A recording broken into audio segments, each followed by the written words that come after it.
Episode 25۔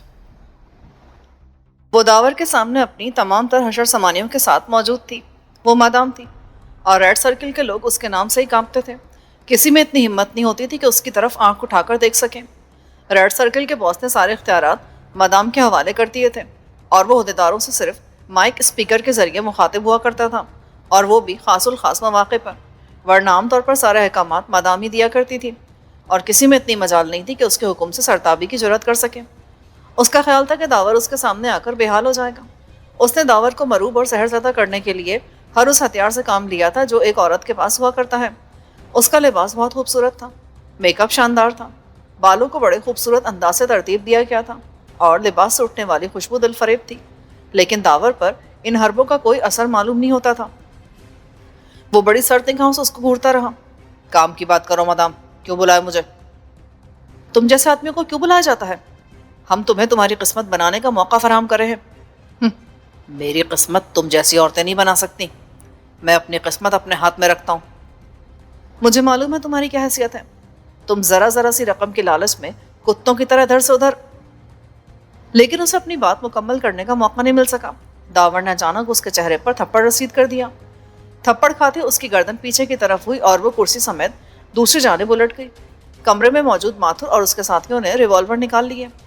داور نے ایک نظر ان لوگوں کی طرف دیکھا، پھر جلدی سے خود بھی کرسی سے کھڑا ہو گیا۔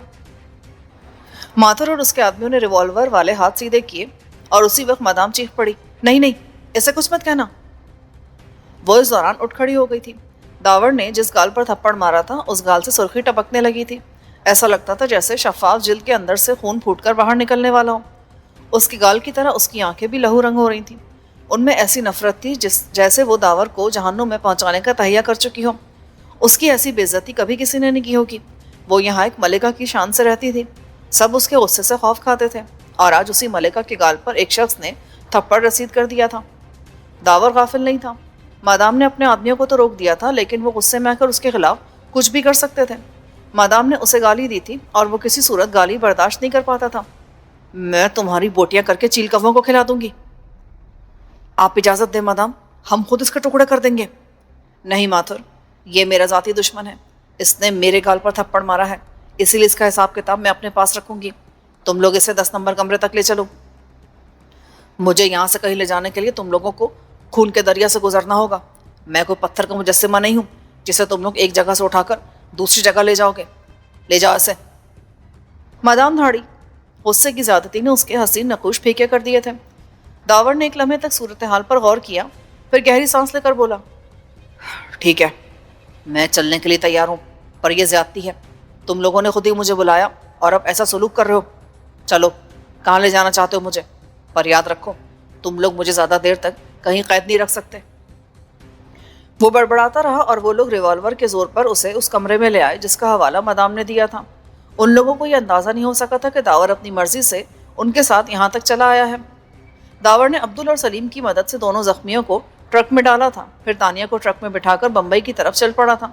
اس نے عبدل اور سلیم کو ہدایت کر دی تھی کہ وہ دونوں بمبئی پہنچ جائیں۔ تانیہ اس کے ساتھ سفر کرتے ہوئے بہت خوفزدہ ہو رہی تھی۔ داور نے بھی اسے چھیڑنا مناسب نہیں سمجھا۔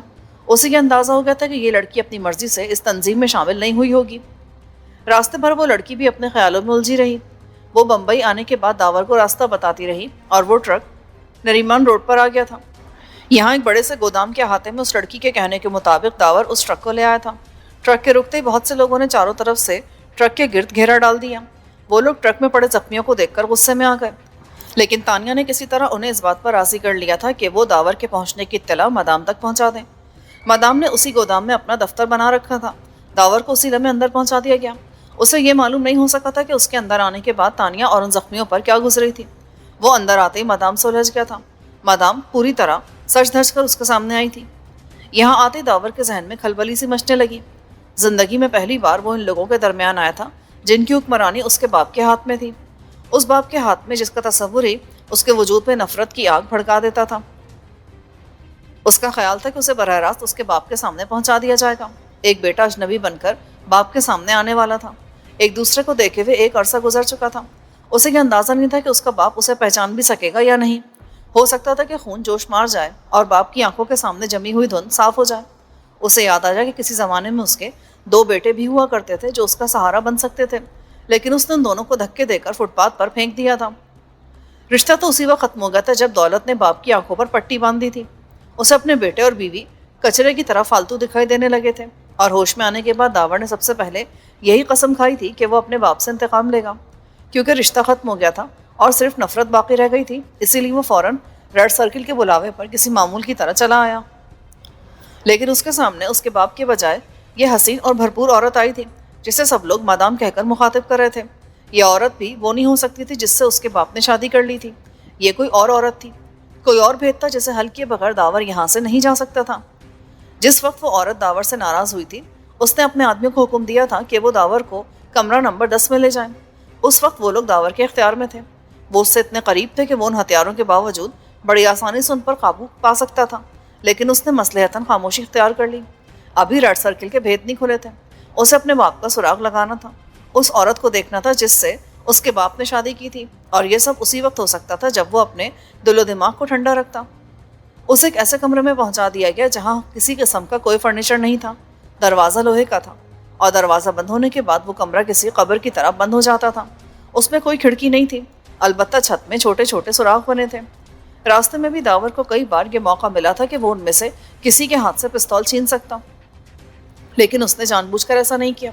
وہ بڑی فرما برداری کے ساتھ ان لوگوں کے اشارے پر چلتا رہا، پھر یہ لوگ اسے اس کمرے میں بند کر کے چلے گئے تھے۔ لوہے کا دروازہ بند کر دیا گیا تھا۔ اس کے ذہن میں کئی سوال کلبلا رہے تھے۔ وہ عورت کون تھی؟ اس کے باپ سے اس کا کیا تعلق تھا؟ ریڈ سرکل والوں نے داور کو کیوں بلایا تھا؟ اور یہ راز وقت گزرنے کے بعد ہی اس کے سامنے آ سکتا تھا۔ اسے وقت گزرنے کا انتظار تھا، پھر اچانک اسے احساس ہوا کہ اس کمرے میں وقت گزارنا قیامت ہو جائے گا۔ اس عورت نے اپنی توہین کا بدلہ لینے کے لیے اسے ایک ایسے کمرے میں بھیج دیا تھا جو رفتہ رفتہ جہنم بنتا جا رہا تھا، ایسا جہنم جہاں گرمی کی بجائے سردی ہو۔ اس کمرے کا درجہ حرارت گھٹنے لگا تھا، بہت ہی نامحسوس طریقے سے۔ ٹھنڈک کی لہر چھت پر بنے ہوئے سوراخوں کے ذریعے اس کمرے میں پھیلتی جا رہی تھی، بہت آہستہ آہستہ، جیسے کینسر کے مریض کو موت اپنے ساتھ لے جانے کے لیے آہستہ آہستہ اپنے پنجے بڑھانے لگے، اپنی گرفت مضبوط کرتی چلی جائے۔ داور نے کبھی اتنی اذیت محسوس نہیں کی تھی۔ بے پناہ سردی اس کی رگوں میں سرایت کرتی جا رہی تھی اور اس کی ہڈیوں میں گودا تک جمنے لگا تھا۔ اس ٹھنڈی سزا نے اسے مفلوج کرنا شروع کر دیا تھا۔ اس نے ہڈیوں کو مفلوج ہونے سے بچانے کے لیے اپنے دونوں ہاتھ پیر آگے کی طرف پھیلا دیے، لیکن چھت کے سوراخوں کے ذریعے آہستہ آہستہ رستی ہوئی سرد موت اسے چین نہیں لینے دے رہی تھی۔ یہ صورتحال اس کے لیے ناقابل برداشت ہو گئی۔ وہ اپنی ہتھیلیوں پر ٹیک لگا کر کھڑا ہو گیا، اس کا پورا جسم جیسے برف کا تودہ بنتا جا رہا تھا۔ اس نے اس چھوٹے سے کمرے میں دوڑنا شروع کر دیا۔ یہ کمرہ اس کی وسعت کے لیے بہت کم تھا، لیکن اسے اپنی بقا کے لیے یہ بے تکی بھاگ دوڑ جاری رکھنا تھی، اس وقت تک جب تک اس کے اندر کا درجہ حرارت اس قابل نہ ہو جائے کہ وہ سردی کا مقابلہ کر سکے۔ لیکن اس کے اندر بھی برف جمی رہی، جیسے وہ خود برفانی میدان میں تبدیل ہو گیا ہو۔ اب اس کی سانسیں بھی ناک سے نکل کر اس کے سامنے کانچ کی ہلکی سی دیوار کی طرح جمنے اور تڑکنے لگی تھیں۔ اس کمرے میں دھند سی چھا گئی تھی، یہ دھند آہستہ آہستہ گہری ہوتی جا رہی تھی۔ دیواریں غائب ہو گئی تھیں، صرف دھند تھی جس کی دوسری طرف کچھ نہیں دیکھا جا سکتا تھا۔ داور کو ایسا لگ رہا تھا جیسے اسے اس بے پناہ سردی نے شکست دے دی ہو، اور داور نے بھی یہ شکست قبول کر لی ہو۔ وہ عورت بھی شاید یہی چاہتی تھی، وہ اسے مارنا نہیں چاہتی تھی، بلکہ وہ داور کو شکست خوردہ دیکھنے کی خواہش مند تھی۔ لیکن وہ کیا کرتا؟ اس کی برداشت کی حد ختم ہوتی جا رہی تھی، اب وہ ٹوٹنے لگا تھا۔ پھر اچانک ایک چہرہ اس کے دھیان میں چمک اٹھا، جیسے بادلوں کے درمیان سے اچانک سورج نمودار ہو جائے۔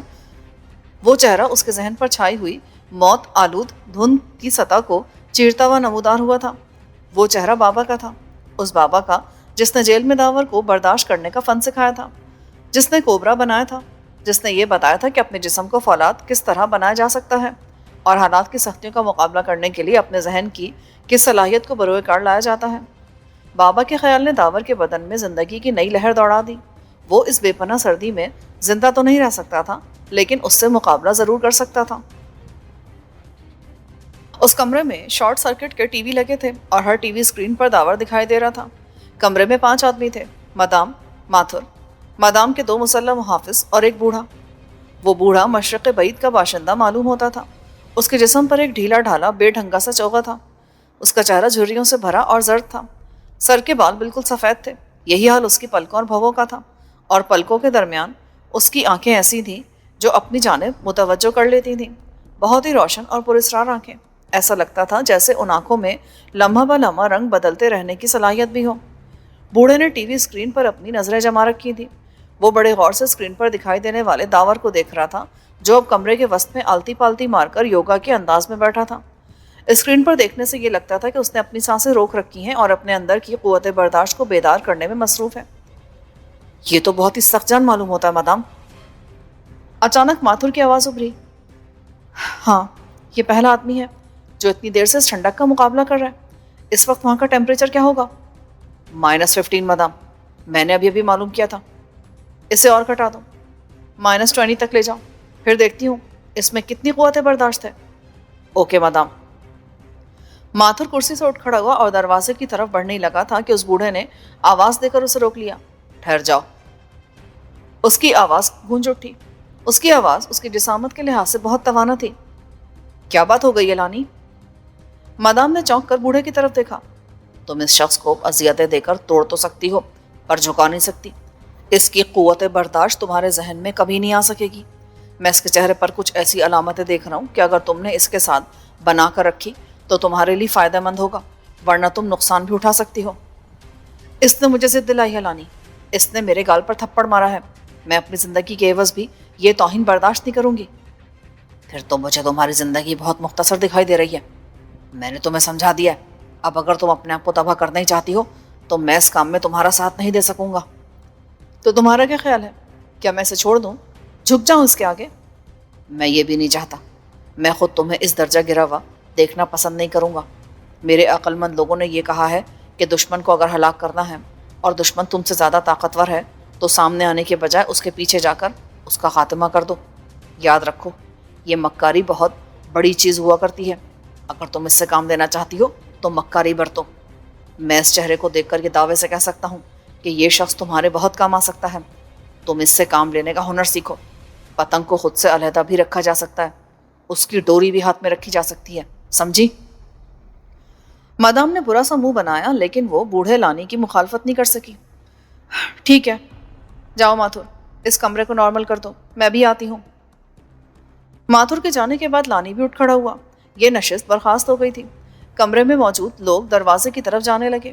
اسی وقت لانی نے پلٹ کر مدام کی طرف دیکھا اور دھیرے سے بولا، میں تمہیں ایک بات اور بھی بتا دوں، تمہاری زندگی بھی اسی شخص کی وجہ سے برقرار رہے گی اور تمہاری موت بھی اسی کے ہاتھوں ہوگی۔ اوہ! مدام چلتے چلتے رک گئی۔ اگر یہ بات ہے تو میں اس سانپ کو اپنے آستین میں نہیں پالوں گی۔ لانی کے ہونٹوں پر مسکراہٹ آ گئی، ایسی مسکراہٹ جو اس وقت کسی بڑے کے ہونٹوں پر نمودار ہوتی ہے جب کوئی بچہ اپنی عمر سے بڑھ کر بات کر رہا ہو۔ جاؤ، کوشش کر کے دیکھ لو، میں اپنے کمرے میں تمہاری کامیابی کی خبر سننے کا انتظار کروں گا۔ مدام کا چہرہ غصے سے تمتما اٹھا۔ وہ پیر پٹکتی ہوئی اس کمرے سے باہر نکل گئی۔ لانی کے علاوہ اس کمرے میں موجود ہر شخص اس کے ساتھ ہو لیا تھا۔ ان لوگوں نے لانی کی گفتگو سن لی تھی۔ وہ اس کی بات پر عمل بھی کرنا چاہتے تھے، لیکن دوسری طرف وہ مدام کے مزاج سے بھی واقف تھے، اسی لیے وہ مدام کے ساتھ ہو لیے تھے۔ ان لوگوں کے جانے کے بعد لانی تیزی سے چلتا ہوا اپنے کمرے میں آ گیا۔ یہ کمرہ اس عمارت کی دوسری منزل پر تھا۔ یہ اس راہداری کا آخری کمرہ تھا اور اس طرف کسی کو آنے کی اجازت نہیں تھی۔ یہ خصوصی آسانیاں مدام کے حکم سے مہیا کی گئی تھیں۔ لانی کا کمرہ زیادہ بڑا نہیں تھا، بہت مختصر سا سامان، مختصر سا فرنیچر۔ پہلی نگاہ میں وہ کسی پروہت وغیرہ کا کمرہ دکھائی دیتا تھا۔ البتہ اس کمرے میں رکھا ہوا فون یہ ظاہر کر رہا تھا کہ اس کمرے کا مکین موجودہ عہد میں سانسیں لے رہا ہے۔ لانی نے کمرے میں آتے فون کا ریسیور اٹھایا اور ایک نمبر ڈائل کیا۔ کچھ سننے کے بعد وہ بولا، زنگورا، میرے پاس آ جاؤ اسی وقت۔ ریسیور کرڈل پر رکھنے کے بعد وہ بے چینی سے کمرے میں ٹہلنے لگا۔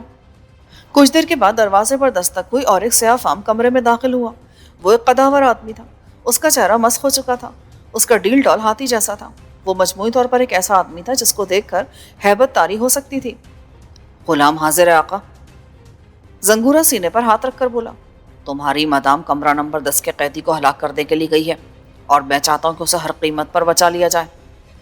ایسا ہی ہوگا آقا۔ زنگورا مسکرا دیا۔ اس کے سفید سفید دانت اس کے سیاہ چہرے کے درمیان یوں لگ رہے تھے جیسے بجلی چمک اٹھی ہو۔ میں مدام کی گردن توڑ کر اس کے جسم سے الگ کر دوں گا، آپ دیکھتے رہیں، کچھ ہی دیر بعد آپ یہ خبر سن لیں گے۔ اس کمرے کی بے پناہ بڑھتی ہوئی ٹھنڈک میں اچانک کمی آ گئی۔ داور کو احساس نہیں ہو سکا تھا کہ واقعی درجہ حرارت بڑھنے لگا ہے یا اس کا احساس ہے جو اسے ایسا محسوس کرنے کی تلقین کر رہا ہے۔ اس نے اپنی سانسیں روک رکھی تھی اور توجہ اس آگ پر مرکوز کر دی تھی جو اس کے تصور میں جل رہی تھی۔ وہ یہ احساس کر رہا تھا جیسے اس آگ سے اٹھنے والی آنچ رفتہ رفتہ اس کے پورے بدن میں سرایت کرتی جا رہی ہے۔ اس سردی سے مقابلہ کرنے کا یہی طریقہ تھا اس کے پاس۔ پھر سردی واقعی کم ہونے لگی، جیسے اس کمرے میں کسی نے 2-4 ہیٹر جلا دی ہوں۔ اس نے اپنی آنکھیں کھول دی۔ اس کمرے میں چھائی ہوئی دھند اگرچہ بہت حد تک کم ہو گئی تھی، لیکن ابھی تک در و دیوار اس دھند کی گرفت میں تھے، اور وہ سانس لیتی پھیلتی سکڑتی ہوئی دھند کمرے میں کسی زندہ وجود کی طرح سرسرا رہی تھی۔ یہ تماشا بھی زیادہ دیر تک جاری نہیں رہ سکا۔ سردی کم ہونے کے ساتھ ساتھ دھند بھی سلاخوں کے ذریعے اس کمرے سے باہر نکلتی چلی گئی۔ اچانک سردی ختم ہونے کے بعد داور کے عضلات جھٹکے لینے لگے تھے۔ یہ صورتحال بھی اس کے لیے خطرناک ہو سکتی تھی۔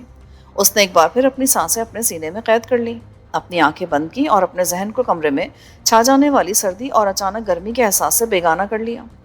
کچھ ہی دیر بعد کمرے کی فضا کے ساتھ ساتھ اس کا بدن بھی اس کے قابو میں آ گیا تھا۔ اس نے اس نئے موسم کے مطابق خود کو کر لیا تھا۔ سردی ختم ہو چکی تھی۔ اس نے آنکھیں کھول دی۔ اب دھند بھی غائب تھی۔ کمرہ صاف دکھائی دے رہا تھا۔ وہ ایک انگڑائی لے کر کھڑا ہو گیا۔ اس کے ہونٹوں پر بڑی فاتحانہ مسکراہٹ پھیلی ہوئی تھی۔ اس نے کھڑے ہو کر ایک زوردار انگڑائی لی، بدن کو جھٹکا اور ادھر ادھر ٹہلنے لگا۔ اب وہ بڑے سکون کے ساتھ کچھ سوچ رہا تھا۔ اسے کچھ باتوں کی کریت تھی۔ پہلی بات تو یہی تھی کہ یہ تنظیم اس کے باپ نے بنائی تھی، تو اب وہ خود کہاں تھا؟ داور کے یہاں آنے کے بعد وہ دکھائی کیوں نہیں دیا؟ پھر یہ عورت کون تھی جسے مادام کہا جا رہا تھا؟ یہ عورت اس کے باپ کی بیوی تو نہیں ہو سکتی تھی، کیونکہ اسے بھی اب تک بوڑھی ہو جانا چاہیے تھا۔ یہ کوئی اور عورت تھی، اور اگر یہ کوئی اور تھی تو اس کے باپ کی دوسری بیوی نیلم کہاں چلی گئی؟ اور تیسرا سوال یہ کہ یہ لوگ اس سے کیا کام لینا چاہتے تھے؟ اسے یہاں کیوں لایا گیا تھا؟ دروازے پر کسی کی آہٹ سنائی دی۔ داور نے مڑ کر دروازے کی طرف دیکھا۔ وہاں مادام اپنے 2 ساتھیوں کے ساتھ کمر پر دونوں ہاتھ رکھے کھڑی تھی۔ اس نے اپنے ہونٹ بھینچ رکھے تھے اور اس کی آنکھیں داور پر جمی ہوئی تھی۔ وہ اس وقت کوئی شیرنی لگ رہی تھی، ایسی شیرنی جسے چھیڑ دیا گیا ہو۔ وہ واقعی ایک خوبصورت عورت تھی۔ قدرت کے ہاتھوں نے بڑے سلیقے کے ساتھ اس کے پیکر کو تراشا تھا۔ اسے اس ملک، بر اعظم اور اس دنیا کی بہت سی عورتوں سے زیادہ دلکش اور طرح داری عطا کر دی تھی۔ اس کے ساتھ آنے والے دونوں آدمی اپنے ڈیل ڈول میں لوہے کی دیواروں کی طرح تھے۔ ان کے ہولسٹروں سے پستول لٹک رہے تھے۔ اگر ان کے پاس پستول نہ بھی ہوتے تو بھی وہ اتنے آسان لوگ دکھائی نہیں دے رہے تھے۔ داور چند لمحوں تک اس کی طرف دیکھتا رہا، پھر مسکرا کر دوسری طرف مڑ گیا۔ اے، تم کچھ بولتے کیوں نہیں؟ مادام کی آواز آئی۔ تمہارا کیا خیال ہے میں تم سے رحم کی بھیک مانگنی شروع کر دوں؟ اگر تم مجھے اپنی کسی غرض کے لیے یہاں لائی ہو تو میری ہسٹری شیٹ بھی تمہیں معلوم ہوگی۔ تمہیں یہ بھی معلوم ہو گیا ہوگا کہ میں نے کبھی بھی حالات کی پرواہ نہیں کی۔ موسموں کی سختیاں مجھ سے ٹکرا کر خود ہی پیچھے ہٹ جاتی ہیں۔ تم واقعی بہت سخت جان آدمی ہو۔ ہم اسی لیے تمہیں یہاں لائے تھے۔ تم ہمارے لیے بہت کام کے آدمی ثابت ہو سکتے تھے۔ ہم تم سے کام لینا چاہتے تھے، لیکن اب تمہاری موت کی خاطر ہم نے اس کام کے نقصان کا فیصلہ کر لیا ہے۔ تم ایک بدتمیز آدمی ہو، اور ایسے آدمی بعد میں مصیبت بن جاتے ہیں۔ تو پھر اب کیا ارادہ ہے تمہارا؟ داور نے مسکراتے ہوئے پوچھا۔ میں تمہیں کتوں کی موت مارنا چاہتی ہوں، اور میں تمہیں کسی کتیا کی طرح بھونکنے پر مجبور کر دوں گا۔ داور کی بات سن کر وہ غصے کی شدت سے لرزنے لگی۔ اس کے چہرے کا رنگ اور بھی سرخ ہو گیا تھا اور آنکھیں انگارے برسانے لگی تھی۔ وہ اپنے آدمیوں کی طرف دیکھ کر دھاڑ کر بولی، اس شخص کو کمرے سے باہر نکالو۔ یہ حکم سنتے ایک آدمی تیزی سے اس طرف چلا گیا۔ وہ شاید کھسکنے والے دروازے کو ایک طرف کرنے کے لیے گیا تھا، جبکہ دوسرے نے اپنی جیب سے ایک پستول نکال کر اس کا رخ داور کی طرف کر دیا۔ اسی دوران وہ دروازہ ایک طرف کھسک گیا۔ دروازہ کھسکنے کے عمل کے ساتھ ہی وہ دوسرا آدمی بھی آ گیا۔ اب اس کے ہاتھ میں بھی ایک پستول تھا۔ داور کی طرف 2 عدد پستول اٹھے ہوئے تھے۔ وہ ہونٹ بھینچ کر صورتحال کا تجزیہ کرنے لگا۔ آؤ، باہر آ جاؤ، میرے یہ دونوں آدمی تمہاری قسمت کا فیصلہ کر دیں گے۔ بہت بہتر۔ داور نے گہری سانس لی اور دھیرے دھیرے دروازے کی طرف بڑھنے لگا۔ وہ دونوں پوری طرح ہوشیار دکھائی دے رہے تھے۔ اسے آگے بڑھتے دیکھ کر دونوں ایک ایک قدم پیچھے ہٹ گئے۔ مادام بھی ان کے ساتھ ہی پیچھے ہٹ گئی۔ پستولوں کی موجودگی کے باوجود وہ دونوں بہت سہمے ہوئے دکھائی دے رہے تھے۔ اس آدمی کو لان میں لے جا کر گولی مار دو، میں اس کا وجود برداشت نہیں کر سکتی۔ ان میں سے ایک نے اپنا پستول والا ہاتھ لہرا کر داور کو آگے چلنے کا اشارہ کیا۔ داور گہری نگاہوں سے اس عورت کو دیکھتے ہوئے ان دونوں کے آگے چل پڑا۔ اسے ابھی تک اپنے ہاتھ پاؤں ہلانے کا موقع نہیں مل سکا تھا۔ وہ بہت سوچ سمجھ کر کوئی قدم اٹھانا چاہتا تھا۔ اسے ایک طویل کوریڈور سے لے جایا جا رہا تھا۔ اس کی سمجھ میں ہی آ رہا تھا کہ ان لوگوں نے ایک گودام میں کتنے انتظامات کر رکھے ہیں۔ اس نے ایک نظر پیچھے دیکھا۔ مادام بڑی ادا کے ساتھ اپنے پاؤں جماتی آہستہ آہستہ چلی آ رہی تھی۔ اس کے دونوں محافظ داور کے عقب میں تھے۔ پھر ایک ایسی جگہ آ گئی جہاں داور موقع سے فائدہ اٹھا سکتا تھا۔ کوریڈور دائیں طرف کو مڑ گیا تھا اور یہاں راستہ تنگ ہو گیا تھا۔ دونوں نگرانی کرنے والے اب ساتھ ساتھ نہیں چل سکتے تھے بلکہ آگے پیچھے ہو گئے تھے۔ ایک قدم، دوسرے قدم، تیسرے قدم پر داور بجلی کی سی تیزی سے مڑا اور اسی وقت کوئی چیز غراتی ہوئی اس کے اوپر سے ہوتی ہوئی پیچھے آنے والے پہ جا پڑی۔ اس شخص نے ایک چیخ بلند کی اور اسی وقت داور نے اس کے پستول والے ہاتھ پر ہاتھ ڈال دیا۔ ایک جھٹکے کے ساتھ پستول داور کے ہاتھ میں آ گیا۔ وہ جست لگانے والی چیز ایک سیاہ بلی تھی جو نہ جانے کس گوشے سے نکل کر ان پر حملہ آور ہو گئی تھی۔ بلی نے ایک محافظ کو دہشت زدہ کرنے کے بعد دوسرے پر چھلانگ لگا دی۔ دوسرے نے پستول والا ہاتھ اٹھایا۔ وہ بلی کو مارنا چاہتا تھا لیکن بلی کسی چھلاوے کی طرح اچھلتی ہوئی ایک طرف جا کر غائب ہو گئی۔ داور نے پیچھے دیکھا۔ محافظوں کے ساتھ آنے والی مادام نہ جانے کہاں غائب ہو گئی تھی۔ اب وہاں صرف دونوں محافظ رہ گئے تھے۔ داور نے پہلے والے کی طرف دھیان نہیں دیا تھا۔ اس نے دوسرے کی طرف دیکھا۔ اس پستول بردار سے اسے خطرہ ہو سکتا تھا لیکن داور کے تیور دیکھتے ہوئے اس نے اپنا ایک ہاتھ اوپر اٹھا دیا۔ جلدی مت کرنا، میں مدام کا آدمی نہیں ہوں، وہ گڑبڑا کر بولا۔ داور ہوٹ پیچھے اس شخص کی طرف دیکھتا رہا جس نے اپنا پستول بھی اب اس کے سامنے پھینک دیا تھا۔ مجھ پر وشواس کرو، میں تمہیں اپنے ساتھ لے جانا چاہتا ہوں، میں لانی کا آدمی ہوں۔ مجھے نہیں معلوم کہ یہ لانی کون ہے۔ اسی وقت پہلے والے شخص کی کہا سنائی دی۔ داور دوسرے آدمی سے بات کرنے کے چکر میں پہلے والے کو بھول گیا تھا۔ اس نے پہلے کی طرف نظر کی تو یہ دیکھ کر حیران رہ گیا کہ اس کی حالت اچانک خراب ہو گئی تھی۔ ایسا لگتا تھا جیسے وہ دم توڑنے والا ہو۔ اس کا پورا چہرہ نیلا ہو گیا تھا اور اس کے ہونٹوں سے جھاگ نکل کر اس کی تھوڑی اور گردن پر گر رہا تھا۔ یہ ایک عجیب تماشا تھا۔ کیا ہو گیا اس کو؟ یہ بس کچھ ہی دیر کا مہمان ہے۔ اس پر حملہ کرنے والی بلی زہریلی تھی۔ زہریلی؟ ہاں، آپ میرے ساتھ چلیں، ہمارے پاس سمے نہیں ہے، آپ کو سب کچھ بتا دیا جائے گا۔ داور کچھ دیر تک اسے ٹٹولنے والی نگاہوں سے دیکھتا رہا۔ وہ اس وقت کشمکش میں مبتلا ہو گیا تھا۔ بالآخر اس نے ایک فیصلہ کر ہی لیا۔ ٹھیک ہے، چلو، کہاں لے جانا ہے؟ پہلے والے نے اب دھیرے دھیرے پھڑکنا شروع کر دیا لیکن ہر گزرتے ہوئے لمحے کے ساتھ اس کی حرکت مدھم ہوتی جا رہی تھی۔ دیکھتے ہی دیکھتے اس نے دم توڑ دیا۔ بس اب چل دیں، دوسرے لوگ آنے ہی والے ہوں گے۔ داور نے فرش پر گرا ہوا پستول اٹھا لیا۔ اب اس کے پاس 2 پستول ہو گئے تھے۔ اس نے دونوں پستولوں کو اپنی جیبوں میں ٹھوس لیا تھا۔ وہ آدمی داور کو اپنے ساتھ لے کر ایک طرف دوڑ پڑا۔ داور اس کے ساتھ تھا۔ وہ کوریڈور آگے چل کر ایک کمرے کے دروازے پر ختم ہوتا تھا۔ اس کمرے کے بعد ایک اور کوریڈور تھا جس کے دونوں جانب کئی کمرے بنے تھے۔ وہ آدمی داور کو اپنے ساتھ ان میں سے ایک کمرے میں لے آیا جہاں ایک بہت بوڑھا آدمی پہلے سے موجود تھا۔ داور نے بوڑھے کی طرف غور سے دیکھا۔ اس کی آنکھیں غیر معمولی طور پر بے حد چمکدار تھیں۔ بیٹھ جاؤ داور، تم کو میں نے ہی موت کے چنگل سے بچایا ہے۔ اگر تم میرا ساتھ نہ بھی دیتے تب بھی میں ان لوگوں سے بچ نکلتا۔ مجھے معلوم ہے تم اسی قسم کے آدمی ہو۔ بوڑھا مسکرا دیا، پھر اپنے آدمی سے بولا، اب تم جاؤ۔ اس آدمی نے جھک کر بوڑھے کو تعظیم دی اور کمرے سے باہر چلا گیا۔ داور کی سمجھ میں ابھی تک نہیں آیا تھا کہ یہ بوڑھا کون ہے، اس تنظیم میں اس کی کیا اہمیت ہے، اس نے مادام کے چنگل سے اسے کیوں نجات دلوا دی۔ چند منٹ بعد یہ نئے سوالات اس کے ذہن میں پیدا ہو گئے تھے۔ یہاں آنے کے بعد معاملہ الجھتا چلا گیا تھا۔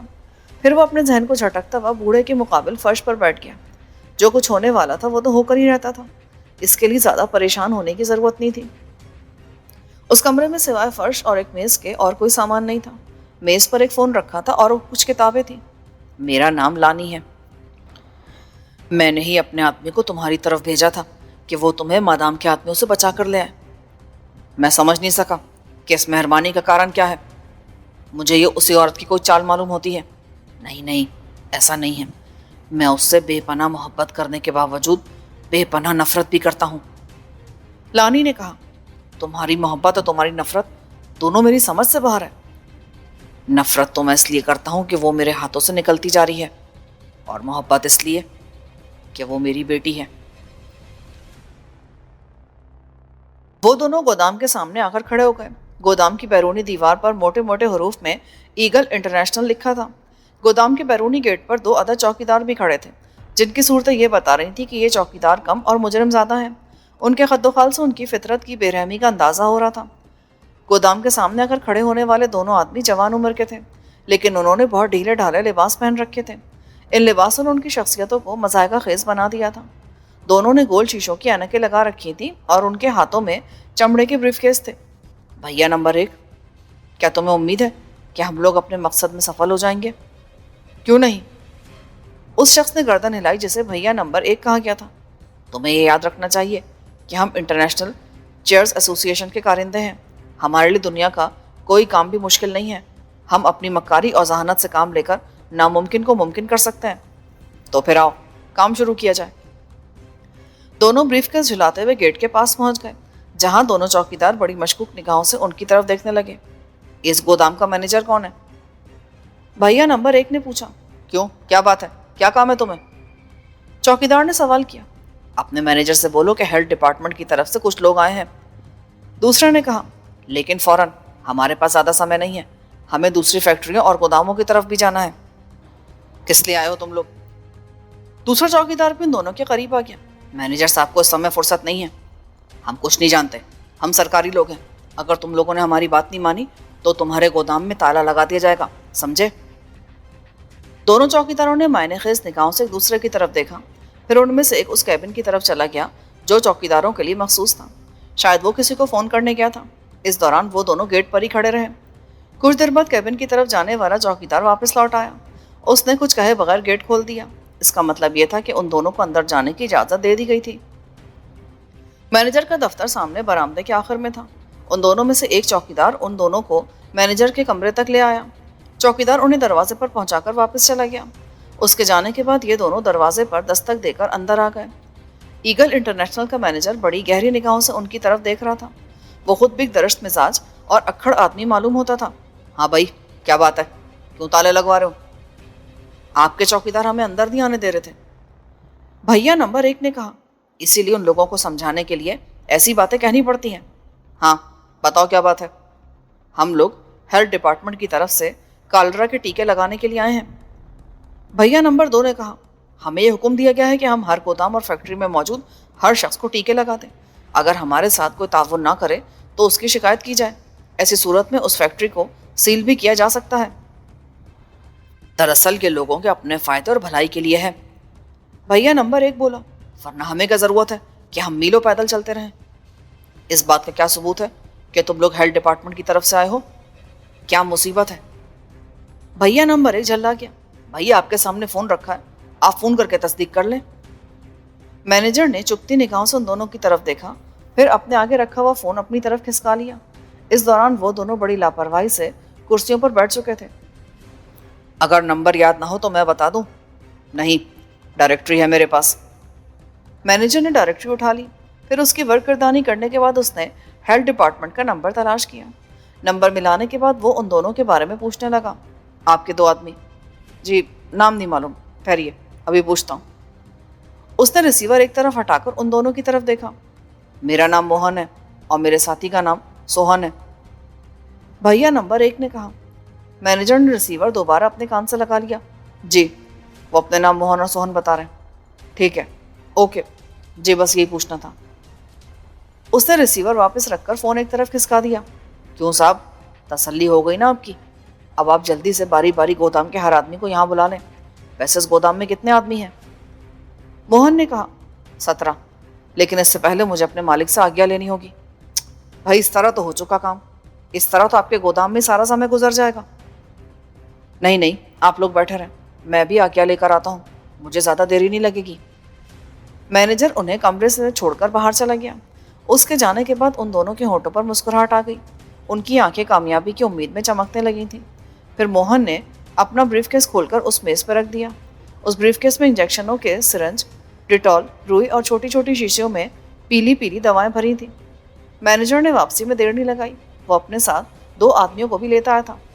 ٹھیک ہے صاحب، آپ لوگ اپنا کام شروع کریں، پر جلدی کیجیے گا۔ ہم لوگوں نے جیون بھر ہر کام جلدی ہی کیا ہے۔ سوہن نے سرنج میں دوا بھرنی شروع کر دی۔ ان لوگوں نے سب سے پہلے مینیجر کو ہی ٹیکا لگا دیا۔ اس کے بعد ان دونوں کی باری آئی۔ مینیجر کی ہدایت پر دوسرے لوگ بھی اندر آنے لگے۔ کچھ ہی دیر بعد 12 آدمیوں کو انجیکشن لگائے جا چکے تھے۔ یہ دونوں بڑی تندہی سے اپنے کام میں مصروف تھے۔ ایسا لگتا تھا جیسے وہ اپنا کام نمٹا کر جلد از جلد یہاں سے نکل جانے کو بےتاب ہو۔ چلے، 12 آدمی تو ہو گئے، دوسرے لوگ کہاں ہیں؟ کیا ایسا نہیں ہو سکتا کہ باقی لوگوں کو بعد میں ٹیکے لگا دیے جائیں؟ مینیجر نے کہا۔ یہ کیسے ہو سکتا ہے؟ موہن بھڑک اٹھا۔